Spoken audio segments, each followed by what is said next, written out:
Ya, muy bien. Sandra, cuéntanos, desde tu experiencia, ¿cómo está la educación de las personas en situación de discapacidad visual en relación con la ciencia? Buenas tardes, muchas gracias por la invitación.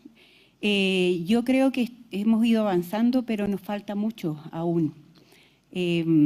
Nosotros, voy a hablar desde nuestra experiencia de las personas con discapacidad visual del Colegio de Ciegos Santa Lucía, hemos ido tratando de buscar espacios para que desde los primeros niveles, es decir, desde prebásico, nosotros tenemos prebásico y después enseñanza básica, puedan ir integrándose a diferentes espacios de conocer, para que efectivamente en esos espacios de conocer puedan ir sabiendo qué es la ciencia e interesándose por la ciencia.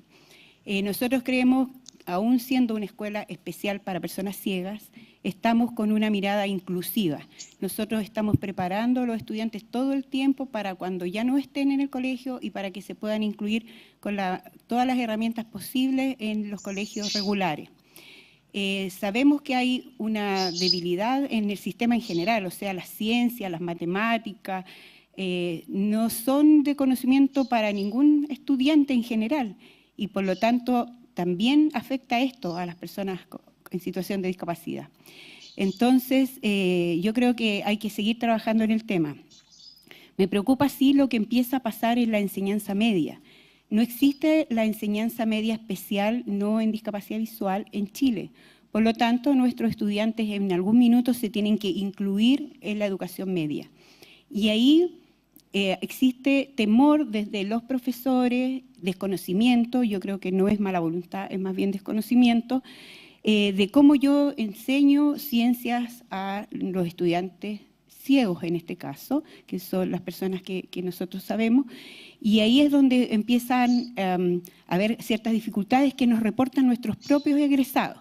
Nuestros propios egresados me dicen, mire, profe, las mayores dificultades están en matemáticas, ciencias. Y voy a agregar educación física, que no debería ser. Pero es el reporte de los propios egresados cuando van a primero medio a la educación regular. Sin embargo, soy optimista en decir que hemos dado un puntapié inicial con la gente aquí presente, Erika, Paulina y otras personas, en esto de incluir masivamente a la comunidad en temas de ciencia. Muchas gracias, Sandra. Bueno, vamos a seguir con las preguntas, como les dije. Si ustedes tienen preguntas en sus cabezas, guárdenlas, porque ya van a poder hacerlas. Sergio, quisiera preguntarte, en tu institución, ¿cómo manejan la inclusión en el espacio de educación no formal donde tú trabajas? Muchas gracias. Hola a todos. Antes que todo, también agradecido por la invitación, por formar parte de este panel y tener la oportunidad de hablar con ustedes y que dialoguemos, porque en torno a una temática súper relevante. También es muy interesante la pregunta respecto de cómo nosotros abordamos, en este caso yo pertenezco a una institución de educación no formal, en particular, el Museo Interactivo Mirador, pero en general es un gran desafío los temas de inclusión en la educación no formal. Porque para nosotros el concepto de inclusión se empieza a ampliar.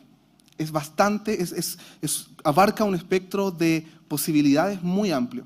Y eso precisamente hace que sea sumamente desafiante el abordar esta temática y poder encontrar las vías para que podamos hacer cada vez actividades más inclusivas.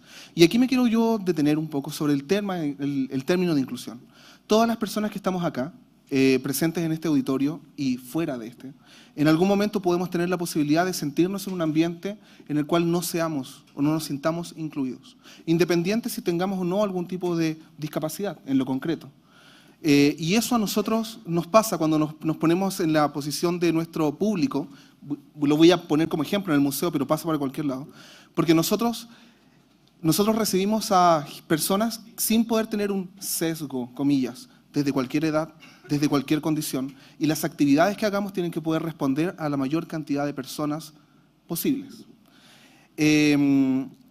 Desde esa mirada, desde poder incluir a todas las posibles vertientes que uno pudiese tener a la hora de hablar de inclusión, nosotros tenemos una facilidad, digamos. Y ahí me llama mucho la atención lo que dice Sandra, disculpa, respecto de que las personas, por ejemplo, en este caso con discapacidad visual, encuentran una dificultad a la hora de que se les enseña la ciencia. Porque creo que la ciencia, en particular la física, la química, es muy experimental, es muy de experiencia. Por lo tanto, todos podemos llegar a vivir una experiencia científica, si es que lo vemos desde la mirada de la experiencia. Por supuesto, y aquí viene un poco la tarea de la educación formal, si nosotros presentamos contenidos científicos desde una forma, no sé, nos paramos a hablar de fuerza desde la fórmula, claramente dejamos de lado a muchas personas. Pero si es que hablamos desde el sentir la fuerza, desde experimentar algún fenómeno científico, todos se pueden sentir incluidos. Entonces, desde nuestra mirada, desde la educación no formal, en particular en un museo de ciencia, nosotros ya tenemos un poquito ese pie dado. Nosotros, como trabajamos con experiencias, invitamos al resto de las instituciones que trabajen en términos científicos a que se aboquen a eso, a poder generar,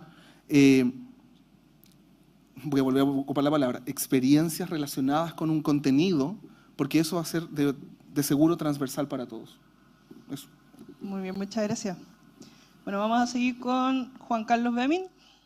Juan Carlos. Acá estoy. Me gustaría que nos cuentes, bueno, Juan Carlos es colega aquí en la difusión científica, así que me interesa que nos cuentes cómo se puede ayudar, cómo puede ayudar la divulgación científica a la inclusión. Ya. La divulgación científica tiene una tarea enorme por delante. Y aquí el problema es que todos y todas tenemos una discapacidad gigante en la ciencia, porque uno sale a la calle y de verdad hay una ignorancia tremenda con este respecto. De hecho, yo me considero súper ignorante en casi toda la ciencia, menos en astronomía, por lo mismo, que mi área de formación. Entonces, de ahí hay un desafío muy grande y obviamente hay que tomarlo con responsabilidad. Solo aquí voy a tomarme 30 segundos para decir una idea que me parece muy potente, que es los impuestos que estamos pagando todos están financiando el desarrollo de la ciencia. ¿Cómo le retribuimos los científicos a cada persona? Con las aplicaciones que estas van a tener en 20, 50, 100 años más. Pero no puede ser solo eso. No puede quedarse en una promesa al futuro. Tenemos que explicar como científicos qué estamos haciendo, por qué es importante y por qué es necesario seguir invirtiendo. Y obviamente no podemos dejar afuera a un 20% de la población o más porque sí. Y ese es un rol que tenemos que tomar los pocos centros de divulgación que hay en este momento. En particular aquí el trabajo que está haciendo la Universidad de Portal, la Universidad Autónoma, yo lo agradezco un montón porque nos permiten tener ese diálogo. Así que solo quería partir con esa como parte más general. Pero también esto está trayendo una responsabilidad gigante sobre nuestros hombros, porque muchas veces no nos detenemos a pensar y sobre todo a conversar con personas que tienen alguna discapacidad, ya sea visual, de audición o de movilidad. Nosotros con Sergio fuimos compañeros en la universidad durante muchos años y tuvimos un compañero, lo voy a mencionar bien brevemente, él tenía mucha dificultad tanto para el habla como para movilizarse y su mamá lo acompañaba a las clases. Y al principio uno se sentía como, pero es mucho más brillante que todos nosotros. En muchos sentidos, es como, claro, cuando no tienes esa experiencia previa, a uno le sorprende. Y esa mismo que a nosotros nos pasó como ignorante. Yo recuerdo que ese fue mi primer momento en que me sentí completamente ignorante y excluyendo a las personas. Dice, esto no puede seguir así y de alguna manera tenemos que entablar este diálogo. Y les agradezco a todos los que estén aquí presentes porque nos están dando justamente esa oportunidad a personas que estamos tratando de divulgar la ciencia a través de medios no formales, formales en colegios, Wanda en la parte profesional. Entonces, les agradezco a todos los que están acá presentes y que este es una oportunidad para que podamos seguir adelante. Mencionando eso, me quiero colgar también de la idea que mencionó Sergio recién. Crear experiencias de divulgación científica que van más allá de una nota en una página web es beneficioso no solamente para quienes tienen alguna discapacidad, sino que son beneficiosas para todas las personas. Cuando yo voy y puedo tocar algo, escuchar el universo, puedo oler un experimento, llego a contárselo a mi esposa y a mi hijo cuando crezca más de 2 años, porque todavía no entiende mucho de ciencia, pero aún. Pero cuando podemos experimentar, esto nos llena. O sea, es verdad, a lo mejor podemos algunos mirar con nuestro con un telescopio. Fantástico, pero ¿cómo se lo expresamos? Afuera hay modelos táctiles. Esa es la experiencia que realmente estamos ganando. Y de esa manera estamos siendo más inclusivos y no solamente crear una experiencia alternativa como una parte B, que es lo que no queremos lograr, no queremos integrar, sino que queremos realmente incluir en esta experiencia a todos los que podamos. Y ahí hay una cosa más que me gustaría dejar en la mesa para que también después puedan preguntar, pero además de esto tenemos las diferencias culturales grandes en este país. Y muchas veces pensamos desde una cosmovisión basada en la ciencia, dejando muy de lado la parte religiosa que tienen sobre todo los pueblos indígenas. Y tratamos de imponer la ciencia de una manera muy dogmática, casi religiosa, sin tomar en cuenta otros ámbitos. Y yo creo que también, como divulgadores científicos, que estamos, no en pañales, pero casi, estamos recién saliendo de los pañales, empezando a gatear un poco, porque las universidades no se preocupan de la divulgación lo suficiente. Estamos aquí tomando un poco la bandera con Erika y unos pocos más en este sentido. Nos tenemos que preocupar. En Hawái han tenido tremendos problemas con comunidades minoritarias por lo mismo, porque los científicos queremos avanzar y no nos damos cuenta de que estamos chocando con otras realidades. Entonces también creo que es importante mencionar lo que, a pesar todas las minorías cuentan y tenemos que tomarlas en cuenta como divulgadores científicos. Todos están en pro de que la ciencia avance y nosotros también queremos incluir a todo eso. Muchas gracias. A propósito de instituciones, quisiera saber qué instituciones están acá hoy en día. Yo sé que está Colegio para Ciegos Santa Lucía aquí presente. Levanten la mano. Si no me equivoco, CIDEVI, ¿no? Levanten la mano. Muy bien. ¿Quién viene más así como en patota? Quisiera saber quién más está acá. Por allá atrás. ¿Cómo se llaman ustedes? San Bernardo. Yo hablé con Agustina, ¿no? Muy bien. Muchas gracias por venir. El tremendo pique, sí que se los agradezco. Muy bien. Los del colegio, más fuerte, por favor. Ellos vinieron porque me contactaron hace poquito. Les interesaba hacer un trabajo sobre nuestro trabajo de difusión, especialmente la inclusión.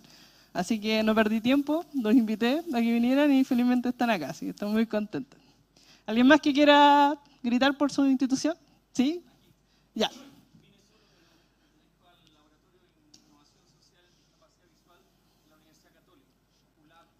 Oculab, muy bien, muchas gracias. Sí, hemos tenido muy lindas colaboraciones con Oculab también, así que sí, por favor.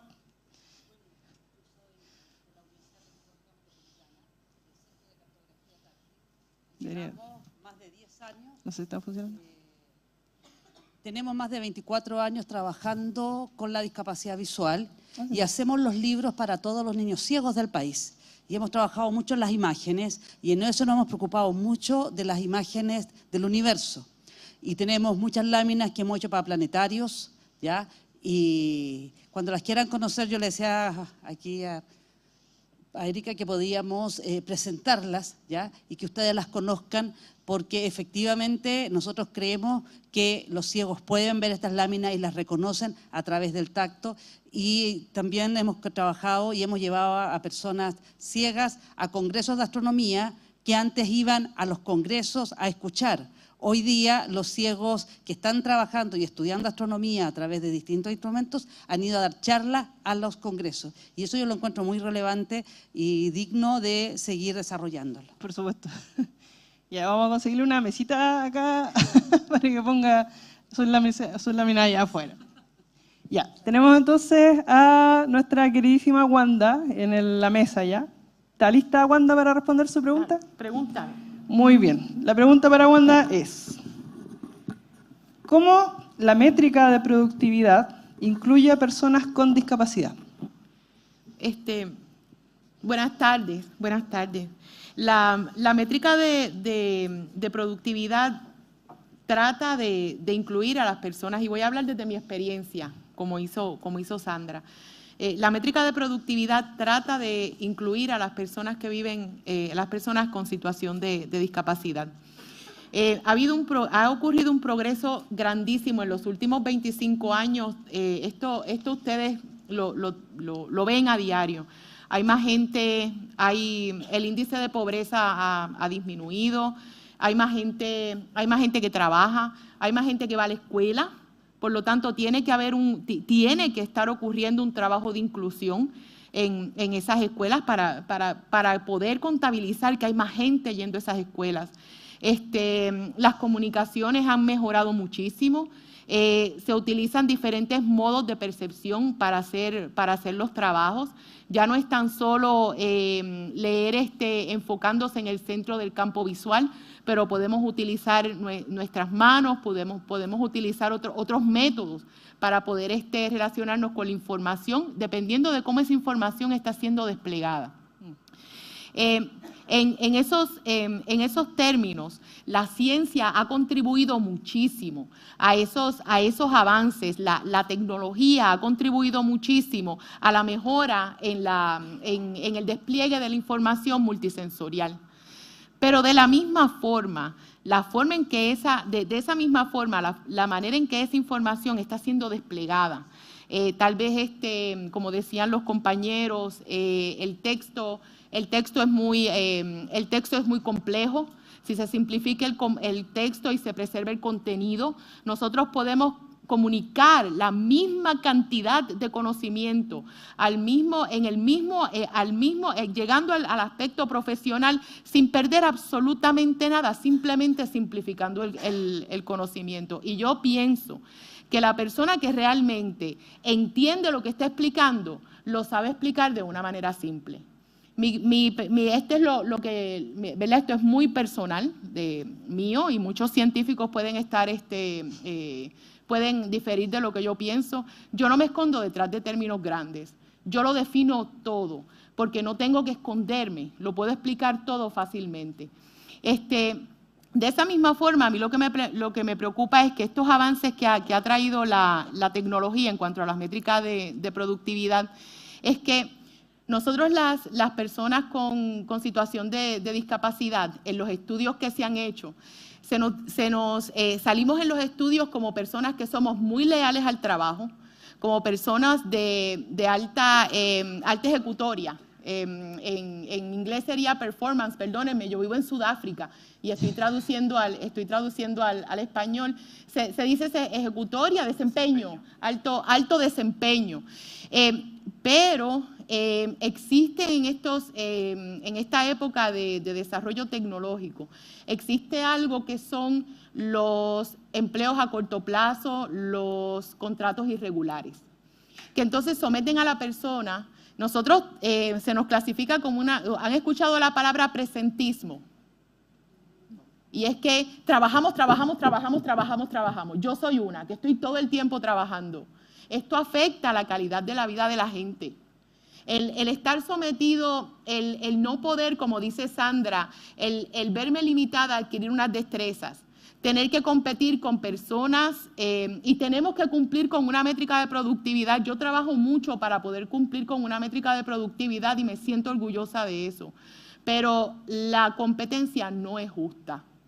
Y eso nosotros lo tenemos que mejorar. Y no es bajando la barra, es poder facilitarme el que yo adquiera las destrezas. Entonces, ¿qué pasa? Trabajamos y ocasionamos que haya un desbalance en nuestra vida diaria, que entonces pudiese afectar nuestra calidad de vida. Y entonces hoy que nosotros estamos aquí, yo sé que nosotros vamos a dialogar de cómo nosotros podemos cumplir con esa métrica de productividad, pero mantener un balance en nuestra vida diaria. Gracias, perdón. Muchas gracias. Sí, saco aplauso, ¿no?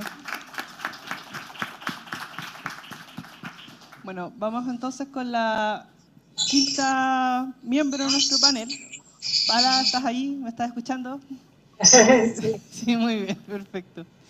Bueno, no sé si soy yo, eres tú, ¿tenés pajarito? Oh, de mi casa. Tiene pajarito en la casa.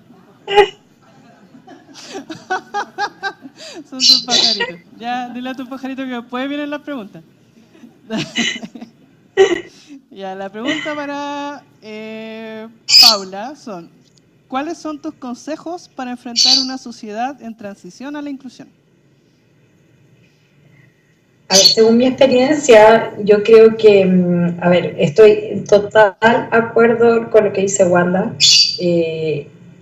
Esto de la nueva ley de inclusión laboral ha sido una carta de doble filo. Yo siento que de repente es muy bueno, pero también es muy malo, porque muchas empresas están contratando gente sin considerar las necesidades que tenemos. En el caso mío, yo soy docente de enseñanza superior y mi discapacidad es física. Por lo tanto, yo me demoro el doble o el triple en revisar una prueba. Por lo tanto, necesito mucho más tiempo para la revisión de una prueba. Entonces, la calidad de mi trabajo, si quiero que sea exactamente igual a una persona sin discapacidad física, mi trabajo va a ser mucho mayor y, por lo tanto, también la calidad de vida se afecta. Siento que también hay que tener cuidado con no contratar por contratar, sino evaluar lo que necesita. Una de las cosas que yo me he topado en mi trabajo ha sido el problema de estructura, de infraestructura, que no todas las empresas tienen un diseño universal. Entonces, desde sacar una llave para abrir una sala ya te complica la vida. Por ejemplo, en el caso mío, no sé cómo será en otro tipo de discapacidades, pero siento que esas cosas hay que evaluarlas. Hay una frase que me gusta mucho que dice: nada de nosotros sin nosotros. Siento que eso es lo que nos falta conocer un poco más la discapacidad, que haya más personas con discapacidad en cargos públicos, en procesos de selección de personal, que puedan ahondar en las necesidades para hacer que tus capacidades sean lo que importe más que tu discapacidad. Siento que por ahí está el problema. Otra cosa que ocurre mucho, que me ha tocado a mí, es a la hora de incluir alumnos, por ejemplo, con alguna discapacidad, es que nosotros como docentes, sobre todo los docentes de enseñanza superior, siento que nos falta mucha capacitación, muchas herramientas. Yo tuve la suerte de estudiar didáctica, que me ha dado herramientas para poder enseñar haciendo, que creo que es la manera de enseñar las ciencias, como decían los compañeros. Entonces, siento que eso falta demasiado, falta mucha capacitación a los docentes, falta incluir más en este proceso de inclusión a las personas con discapacidad. Y eso, siento que también la estructura, siento que ya las leyes se han ido acomodando para darnos más acceso, pero tampoco. Tengo fe en que se va a lograr, tengo fe en que se va a poder, vamos a ser un país que vamos a aceptar más allá de lo visual. La gente, por ejemplo, lo que contaba Juan Carlos, creo que decía de tu compañero que tenía discapacidad, que muchas veces ocurre que, claro, si tú no conoces a alguien, le tienes miedo porque no sabes cómo reaccionar, y es súper normal. Pero si somos capaces de educar a los niños desde el colegio, de que existen sillas de ruedas, de que existen personas ciegas, de que existen personas sordas, de que hay una lengua más aparte del inglés y el español y no sé cuántas. Entonces, si podemos hacer que los niños desde pequeños se abran a este mundo, más adelante vamos a ser todos iguales. Que es lo que yo intento hacer, por ejemplo, con mi hijo ve a gente con silla de ruedas y le da lo mismo, porque está acostumbrado, pero tiene una mamá con silla de ruedas.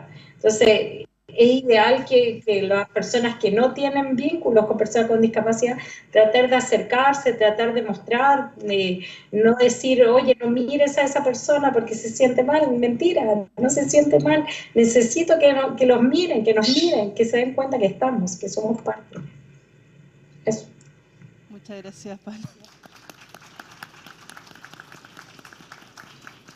También sacaste aplauso. ¿Qué quieres que te diga? Bueno, llegamos al punto donde el público puede preguntar preguntarle a alguno de nuestros panelistas lo que tenga en mente. Si alguno quiere preguntar, puede levantar la mano o gritar. Aquí vamos a usar todas las opciones posibles. Y el joven de la esquina, Ian, alumno mío, él está con un micrófono para pasarles. Es importante que hablen por micrófono para que todo esto quede registrado en el streaming, puesto que esperamos que este video, este registro, sea un material que después puedan utilizar ustedes mismos o los que quieran integrarse en esta discusión. ¿Ya? Así que esperen por su micrófono, levanten la mano, griten, cualquiera de las dos. ¿Alguna? Ya, ahí tenemos una pregunta por ahí atrás. A la señorita Iris.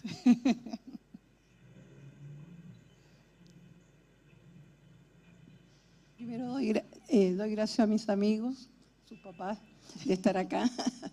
Pero más que eso, la admiración que siento por Wanda, que la expreso de viva voz. Pero vamos al grano. El punto es, veo que el adulto mayor y no mayor, el adulto joven, que en esa etapa de la vida pierde la visión, pienso que no hay instancias que pueda hacerle, ¿por qué no decir más llevadera la vida? ¿Qué posibilidades hay para ellos en concreto? Es una pregunta muy amplia la que estoy haciendo. Yo creo que Sandra es la... Sí, Sandra. bueno... Ahora, yo te hago perdón, Sandra, el último alcance. Yo vivo la realidad en Valparaíso, Viña. Sé que existe algo en Viña, pero... Claro, pero bueno, en Valparaíso, Viña, no sé si aún está, pero está la Escuela Vicente Mosquete. Sí, existe en Viña. Y que ha estado desde muchos años trabajando con todas las edades, también trabaja con adultos.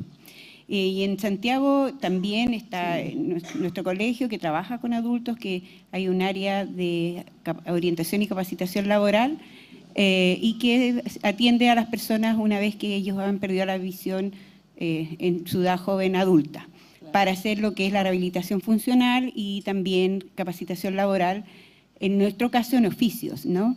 Pero la idea también es que muchos de ellos jóvenes puedan retomar su vida de estudio, si dejaron inconclusa su enseñanza media o si quieren seguir a la educación superior.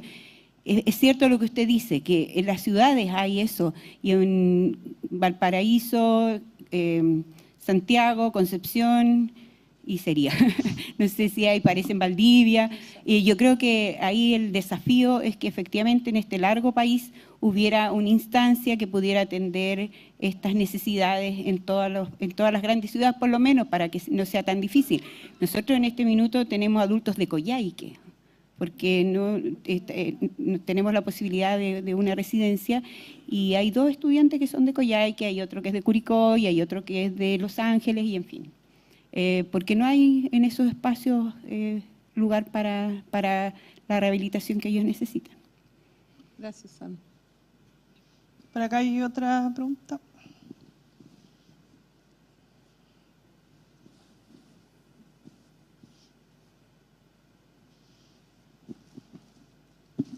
Gracias. Buenas tardes. Mi pregunta es para Wanda. Wanda, mirando retrospectivamente tu vida, ¿cuál crees tú que fue la mayor barrera para tu desarrollo y cuál crees tú que fue tu principal apoyo? Así como combinación, ¿no? Gracias. La principal barrera para mi desarrollo fue el acceso a la información. Cuando yo veía y de momento me encontré con que no tenía acceso a la información la información que era vital en mi campo para yo poder tener una carrera, para yo poder sobrevivir en el campo que yo había, que yo cuando era una persona sin situación de discapacidad había escogido. De repente me quedé sin elección. No supe, no sabía qué hacer. Ya yo estaba en mi primer año de maestría, terminando el bachillerato y comenzando la maestría, no sé cómo ustedes aquí le llaman. Quiere decir que yo regresar a comenzar a hacer un bachillerato nuevo, en otra cosa. Yo no podía regresar. Entonces comencé a trabajar en otros modos perceptuales para yo analizar la información. Mi mejor apoyo fue un mentor, que él me permitió a mí utilizar mis destrezas. Él nunca me avergonzó y él tuvo mucha paciencia, pero él no me negó. Él permitió que yo utilizara las destrezas que yo tenía, que eran bien pocas porque mis calificaciones eran bien malas, que yo adquiriera nuevas destrezas y las utilizara. Y eso a mí me dio una voz en el campo de la ciencia. Y por eso yo abogo por enfocar a la ciencia en promover, ¿cómo se dice? Foster, en fomentar el desarrollo de destrezas en la gente. Porque eso nos va a dar eso nos da a nosotros una voz y nos lleva a participar activamente de la sociedad. ¿Te contesté la pregunta? Porque yo tengo una pregunta para los panelistas y para el público. Sí, me la contestaste, gracias. Gracias. Nosotros tenemos un avalúo de cuáles son las barreras para participación en la ciencia, no tan solo entre personas en situación de discapacidad y personas que no están en situación de discapacidad, sino entre las personas con situación de discapacidad. Podemos identificar esas barreras para entonces nosotros aquí en este salón tratar de trazar un plan de acción que nosotros podamos tomar, hacer una petición a las distintas universidades para que tomen acción, poder fomentar que se desarrolle, haya desarrollo humano para atención individualizada en las distintas facultades. ¿Nosotros tenemos eso en Chile? Bueno, aparte de la experiencia de la Católica, bueno, en torno a este alumno del cual hablaban, David Valenzuela me parece que se llama, se creó una instancia, no sé si es PACE, no, PIANE, desde la Facultad de Psicología me parece que fue, donde un grupo empezó a apoyar a esta persona y se quedó, digamos, instaurado con el mismo propósito, de seguir apoyando a las personas con discapacidad para que se pudieran integrar y desarrollar su carrera dentro de la universidad. Por lo que he sabido, han tenido muy buenos resultados, está muy bien evaluado, pero es solamente la Católica. Creo que lo dijiste tú ayer, Sandra, ¿cierto? Sí. ¿Sí? ¿El micrófono? Por acá. Aquí.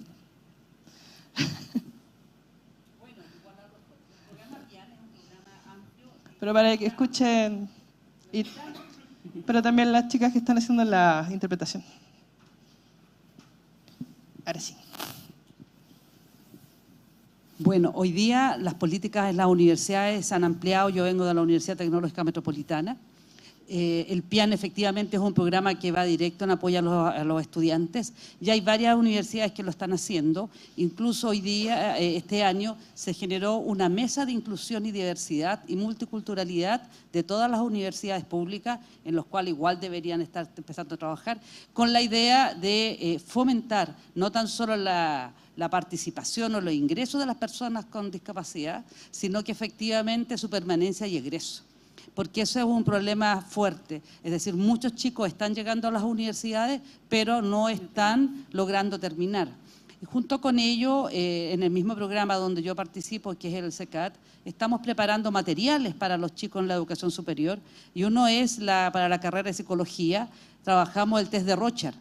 Y hoy día un chico con discapacidad visual puede estudiar psicología, puede terminar su carrera y puede hacer estos estudios de los test proyectivos. Y la idea es seguir adaptando material para que se pueda desarrollar en todo su, digamos, parte. Entonces, hay varias instancias y hay varios congresos que se han hecho para incluir a los chicos con discapacidad. Muchas gracias. Discúlpame, ahora ya.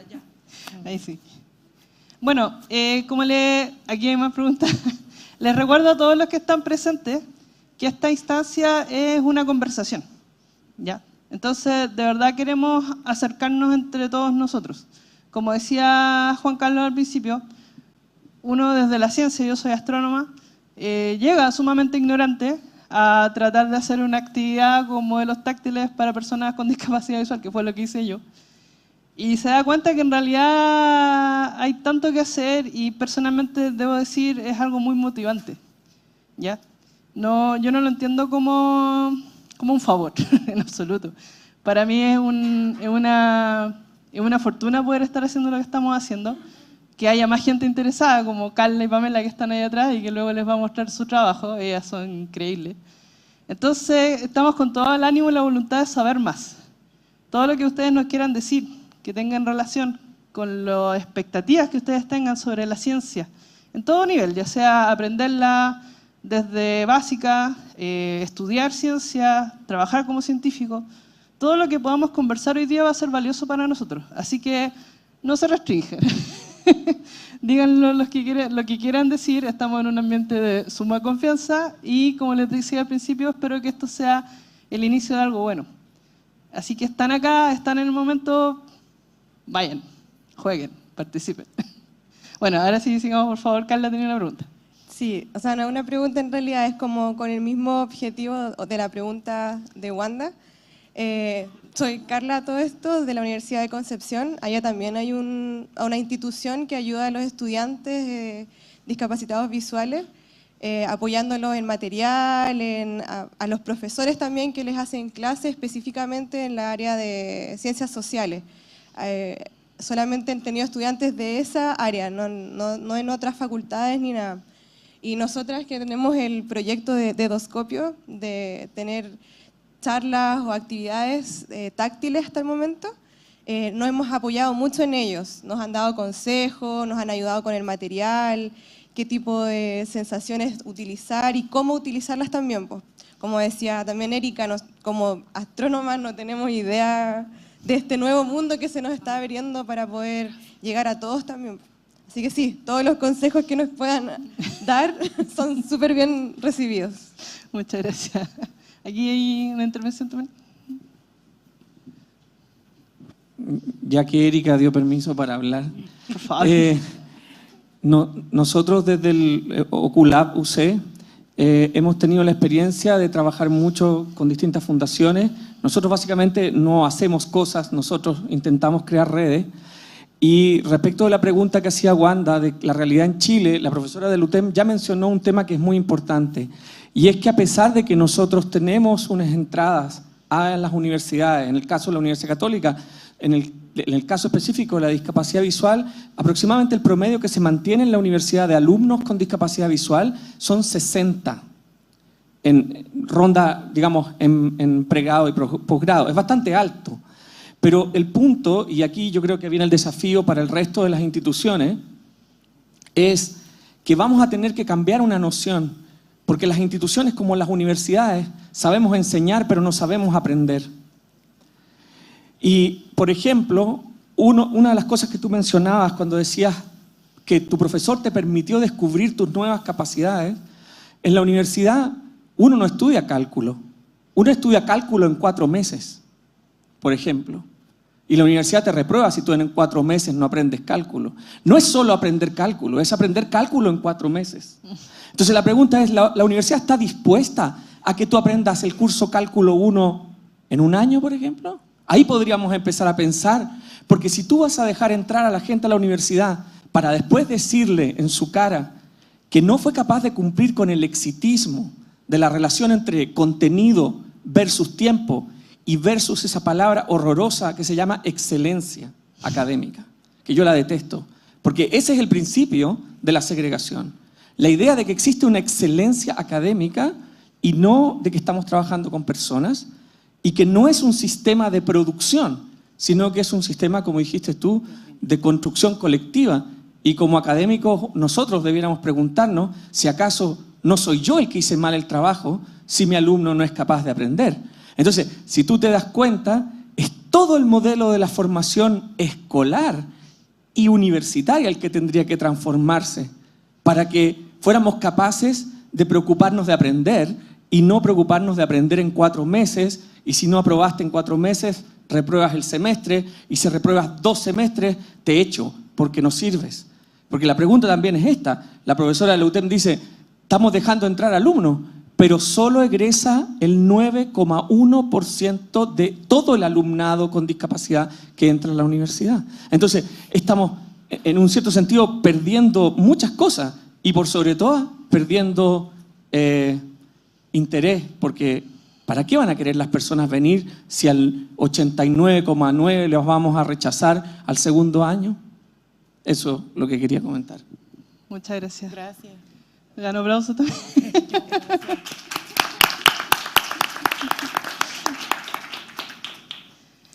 Bueno, cuéntenme si están preparados para que hagamos la dinámica que les conté. Tengo 8 preguntas acá. Ah, que hay una pregunta. Disculpe. ¿Micrófono? Para allá. Tienes que gritar. Eso era. Ahí está. Gracias. Buenas tardes. ¿Cómo aprenden matemáticas los ciegos?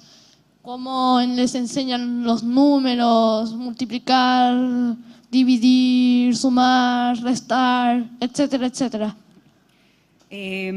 Bueno, las matemáticas se aprenden de otro modo, pero se aprenden los mismos contenidos, que es lo que hemos estado hablando acá, es cambiar la forma. Existe para las personas con discapacidad visual 2 métodos. En el colegio usamos lo que se llama el braille, que es el sistema universal de lectoescritura de las personas ciegas, y para personas con baja visión se usa lo que nosotros llamamos macrotipo, y que es básicamente las letras más grandes, ¿ya? El tamaño de letras más grande. Y también este braille nos permite tener toda la simbología que se usa en matemática para que aprendan a sumar, restar, multiplicar, dividir. Existe también una herramienta que se llama Abaco, que cual permite hacer cálculo, y también hay calculadoras parlantes, y ahora existe la informática, que es maravillosa porque abre muchas posibilidades de ir desarrollando diferentes aspectos en todos los ámbitos y también en matemática. Pero aprenden los mismos contenidos que aprenden todos los estudiantes, pero de otra forma. Y pueden llegar a hacer cosas bastante complejas. Lo podrá decir Wanda. Gracias. Gracias a ti. Acá hay una pregunta también. Qué bueno que se entusiasmaron. Por favor. Hola, mi nombre es Héctor Silva y soy profesor de Tecnología y de Música de la Escuela de Santa Lucía. Quería agregar a lo que decía la directora Sandra con el tema de las matemáticas, que hemos tenido largas conversaciones con la profesora de matemática viendo cómo es la mejor forma ya de llevar algo tan abstracto a algo concreto para que sea un aprendizaje realmente significativo. Y lo que comentaba antes el señor de allá, que el tiempo es súper relevante, respetar los tiempos de los estudiantes. Puede que un niño que esté en tercero básico, quizás en matemáticas, esté trabajando con contenidos de primero, pero tiene que llegar a ese conocimiento para seguir avanzando, porque no sirve nada avanzar para pasar los contenidos si en verdad no están pasados. Entonces, el hecho de respetar el tiempo de los chicos, de cómo ellos asimilan los contenidos, es súper, súper importante para las matemáticas en general, para todas las asignaturas. Muchas gracias. Erika, me gustaría agregar algo también a eso del tema, porque se suma a lo que dijo Pablo, que el tema del tiempo también es una cosa problemática cuando los estudiantes se van a la educación regular incluido. Hablaron de las universidades, que es un requerimiento aún mayor, pero también pasa lo mismo si se van a otro lugar, si van a avanzar, si es que tienen las herramientas necesarias para hacerlo, pero si no las tienen, se le exige lo mismo y no como dijo Wanda, la exigencia es mayor, no está igual la cancha para todos, no se nivela para que todos puedan potenciar sus habilidades. Todos somos diferentes y también hemos tenido tiempos distintos. O sea, yo no tenía compañeros con discapacidad y todos aprendíamos en distintos tiempos las diferentes asignaturas. Para unas cosas éramos mejores, éramos más rápidos, para otras no tanto. Yo creo que eso es fundamental, atender a esa necesidad. Porque efectivamente, como dice el profesor, yo tengo la experiencia de que un niño puede ir más tarde, pero en algún minuto nivela, si es que tiene las herramientas y las competencias. O el mentor que decía Wanda, alguien que lo apoye directamente y que potencie todo lo que él es capaz de hacer. Por allá hay... Quería yo agregar algo muy, muy cortito, que algo que está a la base de lo que están hablando es de que hayan distintas estrategias para la hora de enseñar un mismo contenido o una misma cosa, fórmula, lo que sea. Yo creo que la invitación a todos los que estamos acá desde nuestras distintas áreas es a buscar estrategias diversas para poder llevar, en este caso nosotros, la ciencia a las personas, pero desde distintos puntos de vista. Porque precisamente, como dices, cada uno tiene los tiempos distintos de asimilación y no porque... me gustó mucho la idea que dijeron por allá, el tema de que el problema no está en el otro que no lo entienda o no lo aprenda, sino que soy yo el que no estoy tomando la estrategia correcta para poder transmitir lo que yo quiera transmitir.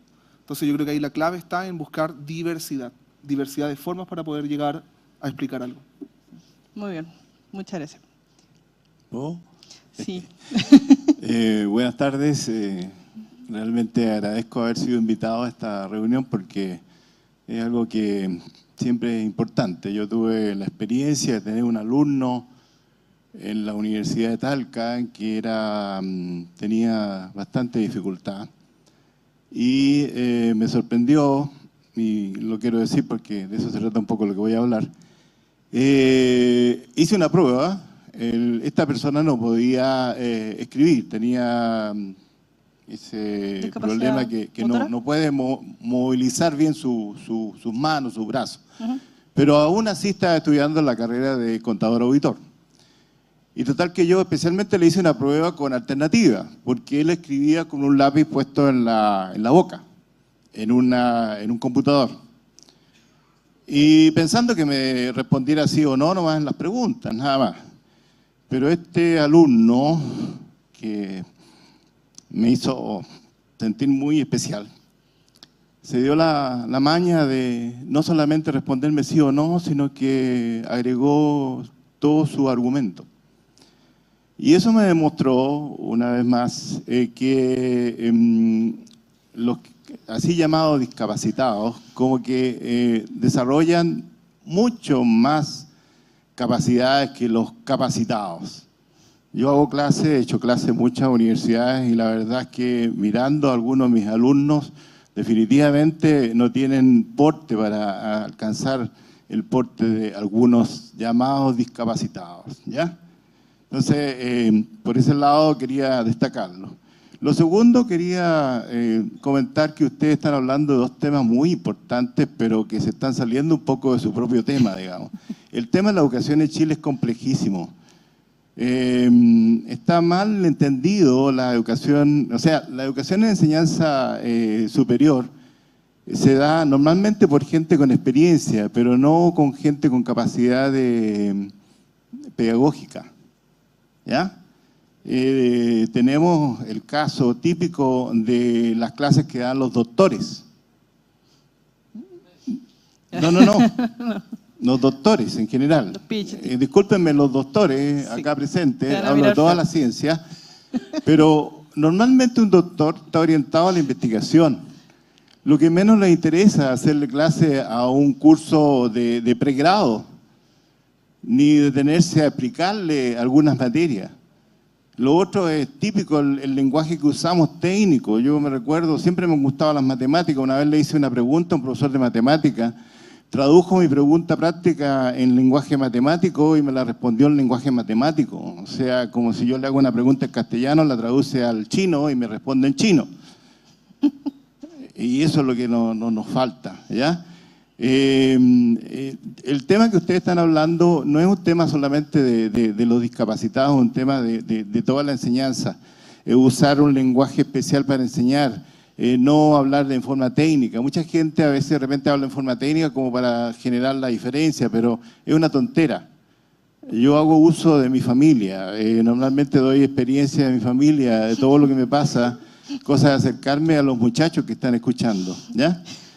Entonces, lo que yo quería concluir, discúlpenme el tiempo que me he tomado, es simplemente que lo de ustedes es maravilloso lo que están haciendo, pero, por ejemplo, tratemos de resolver primero el tema físico. Yo hago clase en una universidad que no la voy a nombrar, pero tenemos clase en un segundo piso, un laboratorio, que tuvimos que cambiar la clase porque tenía un alumno con muletas a un piso superior. O sea, todavía en las instituciones de educación el tema de las escalas, el tema de la entrada no está bien visto, menos aún otro tipo de discapacidades.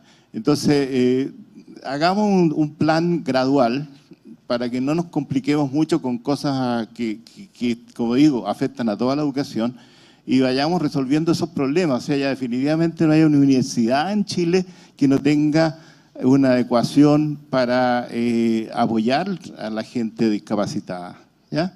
Y nuevamente mi respeto y mi admiración por toda la gente discapacitada que yo sinceramente pienso están mucho más capacitadas que yo. Gracias. Yo puedo añadir algo, perdón. Yo puedo añadir algo a lo que usted dijo, que ya estoy hablando, ¿verdad? Sí. Que en términos de los docentes que los profesores universitarios que no tienen ninguna preparación pedagógica. Existe también, nosotros utilizamos mucho la tecnología. Las personas que vivimos en situación de discapacidad, por lo menos en mi caso, ¿verdad? Utilizamos mucho la tecnología para obtener acceso a la información. Pero yo me sigo encontrando en todas partes del mundo que estas interfaces, estos despliegos tecnológicos, estos despliegos digitales que yo utilizo, para los que yo tengo que utilizar mi asistencia tecnológica para accesar mi información, son diseñados por gente que no conocen en lo más mínimo, no tienen un conocimiento de cuál es la diversidad de personas que van a acercarse a este despliego digital y a utilizar la interfaz. Que yo voy con mi lector de pantallas o alguien va lo utilizan las personas que tienen discapacidad ortopédica, que es el mouse, el trackball, y no pueden llegar a los botones. El despliego carece completamente de uniformidad y yo no puedo encontrar los datos que necesito desplegar. Una persona que no está en situación de discapacidad tarda 2 segundos, yo tardo literalmente, a veces tardo 4 o 5 días en encontrar el sitio donde están los datos. No estoy diciendo desplegarlo, eso me coge a mí 30 años más y me retiro. Y me voy de vacaciones y todo eso. Pero a lo que voy es que tal vez nosotros desde aquí podamos peticionar que los estudiantes que están tomando cursos de programación, de desarrollo, programación, código, sí, escribir código, aunque sea en lenguas muertas, que esos estudiantes, la universidad les requiera tomar un curso en interacción humano-ordenador, que los familiarice con la necesidad de diversidad de personas. Igualmente, que los profesores universitarios, ¿verdad? Una vez que tengan aunque sea un diplomita de 5 minutos, un taller de 5 minutos. Y estoy diciendo 5 minutos, lo estoy diciendo, no me viene la palabra a la cabeza. Aunque sea un taller en que ellos se familiarizaron con las necesidades de diversidades de personas, hombres, mujeres, porque los hombres también tienen necesidades, tienen sus necesidades, ¿verdad? Los estudios de masculinidad, mujeres, personas en situación de discapacidad, personas con distintas identidades. Yo creo que eso es algo que pudiese ser de utilidad, que pudiese salir de esta reunión. ¿Haga más opinión?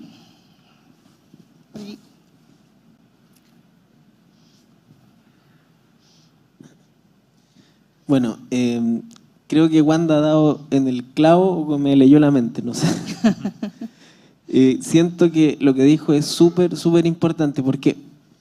Porque ya los profesores de Chile estamos al debe con el uso de la tecnología, más aún con el uso de la tecnología inclusiva en cualquier tipo de discapacidad.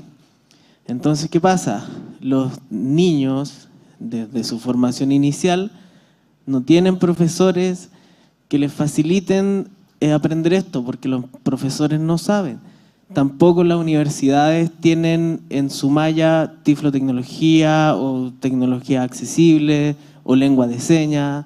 Si yo soy músico, hablo desde mi área, yo no tengo ni un ramo de música braille, musicografía braille, no tengo. Entonces, ¿cómo voy a facilitarle ese aprendizaje a un ciego si yo no lo tengo? Entonces, la invitación es que las universidades, que son las que manejan más la formación académica de los profesores, incluyan esto, más ahora que se está solicitando a nivel de Estado que aceptemos a todos los niños en las salas, pero no les vamos a poder ayudar si nosotros no manejamos esos conocimientos tan específicos. Eso quería decir. Gracias. Muchas gracias. ¿Qué les parece si les paso estas preguntas del público que les mencioné al principio para que ustedes las conversen en unos 10 minutos y luego cada grupo nos diga un poco las conclusiones que sacó? ¿Les gustaría? ¿Quieren participar? Sí. Eso, que se escuche. Ya, muy bien. Les voy a pedir entonces que hagan grupos donde se encuentran. Pueden juntarse entre, no sé, unas 10 personas. ¿Sí, más o menos? Así de grande. 4 también puede ser, por favor, sí. Sean inclusivos, vamos a decir que... Tengo 8 preguntas, pero si necesitamos más, las repetimos. No, no te preocupes. ¿Te gustaría ir con un grupo de personas con discapacidad visual? ¿A conversar en una pregunta?